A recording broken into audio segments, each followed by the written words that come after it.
આપનું નામ જણાવો। મારું નામ રોહિત કરમચંદાની છે। શું આખી ઘટના બની છે, તમારી માંગ શું છે? માંગમાં એવું છે કે ભાઈ ઘટના બહુ જ દુઃખદ અને દયનીય બની ગઈ છે અને જેમ જેમ દિવસે દિવસે અકસ્માતના કેસો નજરે ચડે છે એ જોઈને પોલીસની કામગીરી બરાબર નથી દેખાતી, નથી રોડ સેફટીના નિયમો બરાબર દેખાતા।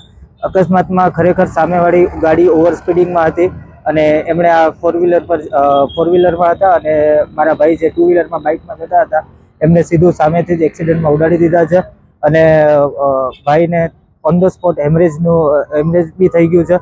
અમે પોલીસને બી જાણ કરી હતી, આ બાબતે સીસીટીવીમાં બી ઘટના કેદ થઈ હતી અને સંપૂર્ણ મામલો હિટ એન્ડ રનનો હતો। આરોપી બી ઘટના સ્થળથી ભાગી ગયા છે અને એ લોકોએ જરા બી મદદ બી નથી કરી। ત્યાં ઘટના સ્થળેથી હોસ્પિટલ પહોંચાડવામાં બી એમની મદદ નહોતી। આ વસ્તુ અમે પોલીસની સામે લાવ્યા તો પોલીસે એવું કીધું કે ભાઈ હિટ એન્ડ રનનો મામલો નથી અને આરોપી અમારી સામે સરેન્ડર કર્યું છે।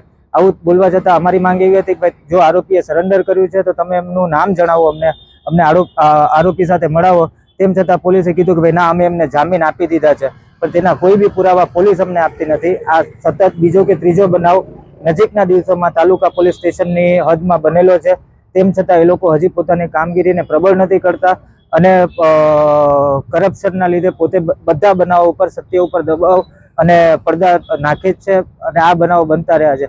આજે જેમનું અવસાન થયું છે મારા ભાઈનું, એમના ઘરે એમના પત્ની, નાના નાના બાળકો છે, એ સાવ નિરાધાર થઈ ગયા છે। અમારી માંગ પોલીસ પાસે અને સરકાર પાસે એવી જ છે કે ભાઈ તમે આરોપીને કડકથી કડક સજા આપો।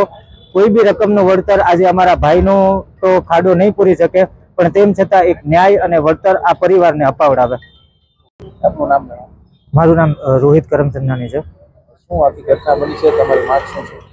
માંગમાં એવું છે કે ભાઈ ઘટના બહુ જ દુઃખદ અને દયનીય બની ગઈ છે અને જેમ જેમ દિવસે દિવસે અકસ્માતના કેસો નજરે ચડે છે એ જોઈને પોલીસની કામગીરી બરાબર નથી દેખાતી, નથી રોડ સેફટીના નિયમો બરાબર દેખાતા।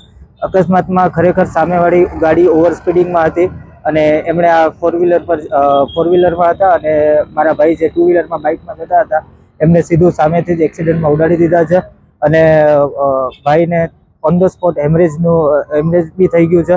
અમે પોલીસને બી જાણ કરી હતી, આ બાબતે સીસીટીવીમાં બી ઘટના કેદ થઈ હતી અને સંપૂર્ણ મામલો હિટ એન્ડ રનનો હતો। આરોપી બી ઘટના સ્થળથી ભાગી ગયા છે અને એ લોકોએ જરા બી મદદ બી નથી કરી। ત્યાં ઘટના સ્થળેથી હોસ્પિટલ પહોંચાડવામાં બી એમની મદદ નહોતી। આ વસ્તુ અમે પોલીસની સામે લાવ્યા તો પોલીસે એવું કીધું કે ભાઈ હિટ એન્ડ રનનો મામલો નથી અને આરોપી અમારી સામે સરેન્ડર કર્યું છે। આવું બોલવા છતાં અમારી માંગ એવી હતી કે ભાઈ જો આરોપીએ સરેન્ડર કર્યું છે તો તમે એમનું નામ જણાવો, અમને આરોપી સાથે મળાવો। તેમ છતાં પોલીસે કીધું કે ભાઈ ના, અમે એમને જામીન આપી દીધા છે, પણ તેના કોઈ બી પુરાવા પોલીસ અમને આપતી નથી। આ સતત બીજો કે ત્રીજો બનાવ